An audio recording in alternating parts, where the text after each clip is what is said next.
What's up, people? It's your girl Adiola. Why are you worried about my background? Now background we go chop, my dear, and people are waiting for news. I beg you, my people, have you been following the drama at Aso Rock? Father. Remember Mr. Abdurrashid Main, the man who was accused of stealing 195 billion naira in 2012 police pension fund? That's what that is about $550 million. No, be so I'm telling you, it is a lot of money. Anyway, the former president Goodluck Jonathan fired the man. EFCC declared him wanted, but he fled to Saudi Arabia. Suddenly, we heard that the man was secretly brought back into the country, that they gave him back his job, and not only that, they even promoted him secretly. Oh, father!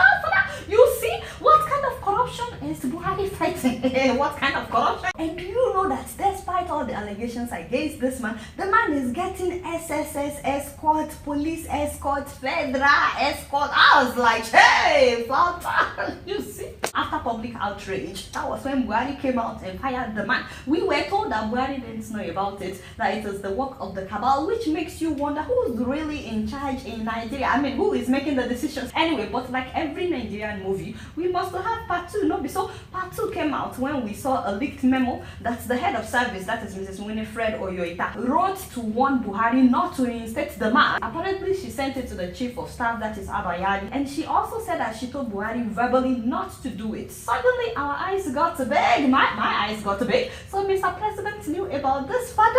Oh, father! I don't understand. I don't get it. You said you're fighting corruption, but you secretly reinstated and promoted a man accused of stealing the pensions of millions of policemen and women. Oh, father, I need some water. It is getting hot in here. Very, very hot. Oh, I'll be right back. Oh. You know, this is why I don't think about Nigeria before sleeping, because I'll start having nightmares. Anyway, Mr. President, say Baba, say Buhari, what happened to you? And as expected, the cabal are trying to turn the table on the head of service. You know, the woman blaming her for leaking the memo, and she's like, no, it's not me, it's Abakari that leaked the memo. Me, I don't know who leaked the memo, but hey, my people, we are in trouble. We are in trouble in Nigeria. By the way, Mena is insisting that he's innocent. Yes, the man is saying he did not steal pension. According to him, he was framed because he exposed the real thieves. He said that there are some people that were stealing about 5 billion naira every month from the police pension fund, and then according to him, exposing those people was why they framed him. I don't know who's telling the truth, but my brother, if you are innocent,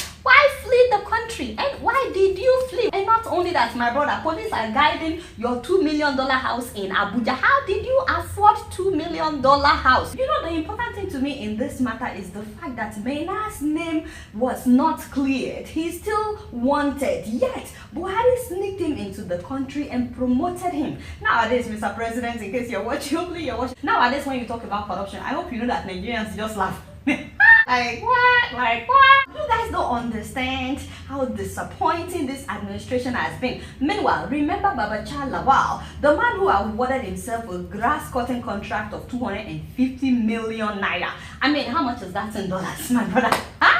We're talking about more than $700,000 to cut grass at the IDP camps. It's so ironic. The IDP are starving. They are spending $700,000 to cut the grass around them. Anyway, so when people started shouting, that was when Buhari suspended the man. And do you know that it took him 6 months to fire this man? And then he replaced him with Boss Mustafa. And some people are saying that Mustafa is a cousin of the man that was fired, but it's actually not true. I believe they're from the same local government area, but they are not cousins. But you know, I like to know what you guys think in the comment section. I like to know what you think about how Buhari is fighting corruption. So you understand? And as you guys know, me, I don't know anything. Guess what? I'm just keeping it real.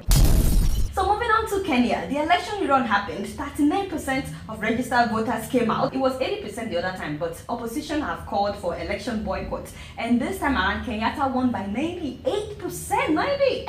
You know, it looks like it is mainly Kenyatta supporters that came out to vote. Remember that opposition candidate Raila Odinga dropped out just before the election, saying that there should be an electoral reform. Well, he also said that elections should be cancelled. So most of the supporters did not vote at all. The only thing that I don't understand right now is the fact that Odinga is now saying he wants another election, that this second election should be cancelled. And I'm like, yo, bro, you can't do that. Can he do that? I don't think you can do that, my brother. I don't think you can do that. You should have stayed in the race. But I'd like to know what you guys think about him calling for another election, which would be number 3. You guys don't know much. Guess what? I'm just keeping it real.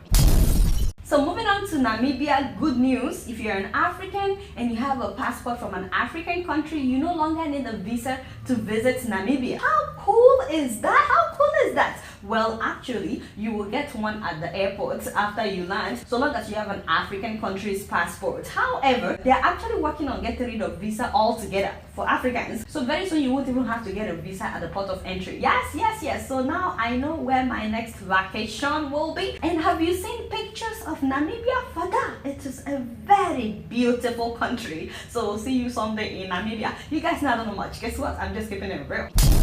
Moving on to Liberia, have you guys been following the election news? This is Liberia's first democratic transition of power since 1944. I mean, it's a big deal. It is a big deal. Former soccer star George Weah won with 38% of the vote, while Joseph Boakai, the vice president to Johnson Sirleaf since 2006, he won by 28%. Now, a third candidate insisted that there has been massive irregularities and fraud in the election process, so the case is now in court, and they fixed a runoff election between the former footballer and the former vice president for November 7th. I'm not sure that it will happen on November 7th, but I was shocked that the president of Togo, was one of the people called to mediate on the matter because he is the head of ECOWAS. And I'm like, you mean the same Nyasigbe that the people of Togo have been trying to kick out? Like, can you imagine this African people? How is he now a credible mediator? My people of Togo, I beg, how do you feel about this? Because personally, I think this is an insult. Benny, there is nobody else. Second of all, my people, can someone please explain to to your girl, why African presidential candidates go to pastors to pray? So you understand? Maybe there's something that I don't know, but both candidates, the soccer star and the former vice president, they've gone to see Prophet TB Joshua for prayers. And now I'm so confused. Would TB Joshua pray for one and not the other, or would he pray for both of them to win? I don't understand. Does the people vote even count at all? If they can just go to TB Joshua, and do we have to go to TB Joshua before we can talk to God, or we are actually not talking to God? We just want to see TB Joshua. And I have a lot of questions. So I need your help. I need your help. Enlighten me. Enlighten your girl in the comment section. I like to hear from you guys. And of course, I'll keep you updated on the election in Liberia. You guys don't know much. Guess what? I'm just keeping it real.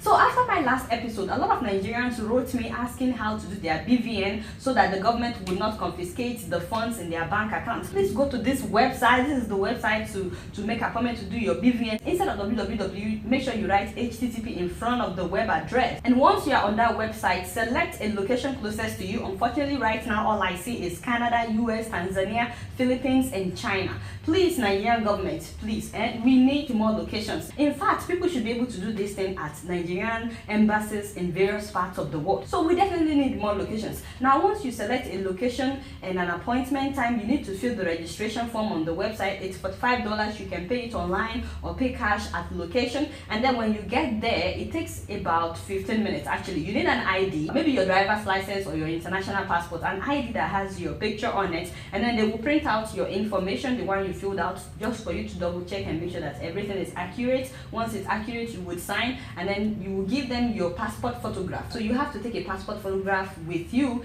and besides that, they will take a picture of you, and then you will do fingerprinting, and then you will pay if you didn't pay online. After that, they will print you a confirmation with an ID number. After 48 hours, you have to email that ID to Nigeria Interbank Settlement System. They will give you the email address, and you just have to email them and say you've done your BVN fingerprinting and that they should send your BVN number, and they will send it within a day. In fact, in my case, they sent it to me within an hour. So once you have that BVN number, you now have to call your bank in Nigeria to let them know you have a BVN number, and they will update your information for you. As a matter of fact, you can log into your online banking and enter the BVN number yourself. I know that GT Bank takes that. So it's basically, like having a social security number. So if you do it now, they are still taking the BVN. And once again, that website has all the information that you need. Please let me know about your experience. You guys not know much. Guess what? I'm just keeping it real.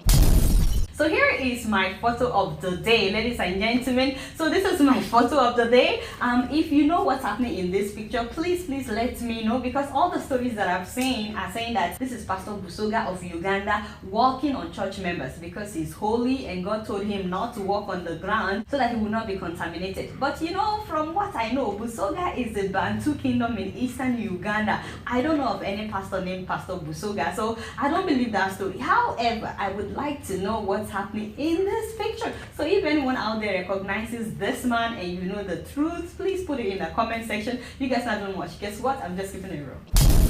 So I have not done this in a while, but since we talked about Namibia becoming a visa-free country, I thought, why don't I show you guys some side of Namibia? Ladies and gentlemen, I present to you Namibia.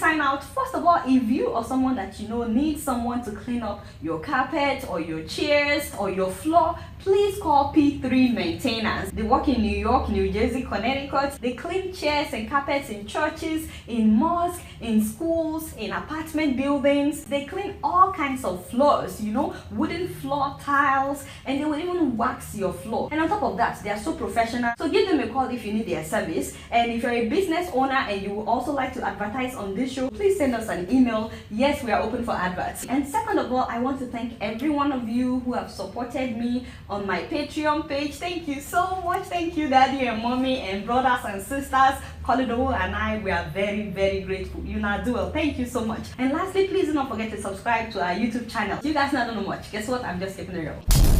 Alright y'all, it's been real and I'm keeping it real right up in here. Don't forget to follow me on Facebook, Twitter and Instagram. Yes, I'm on Instagram. Kolido will take some really nice pictures of your girl. Anyway, so please follow us on Instagram. Until next week, I'm gonna see y'all later. Peace out.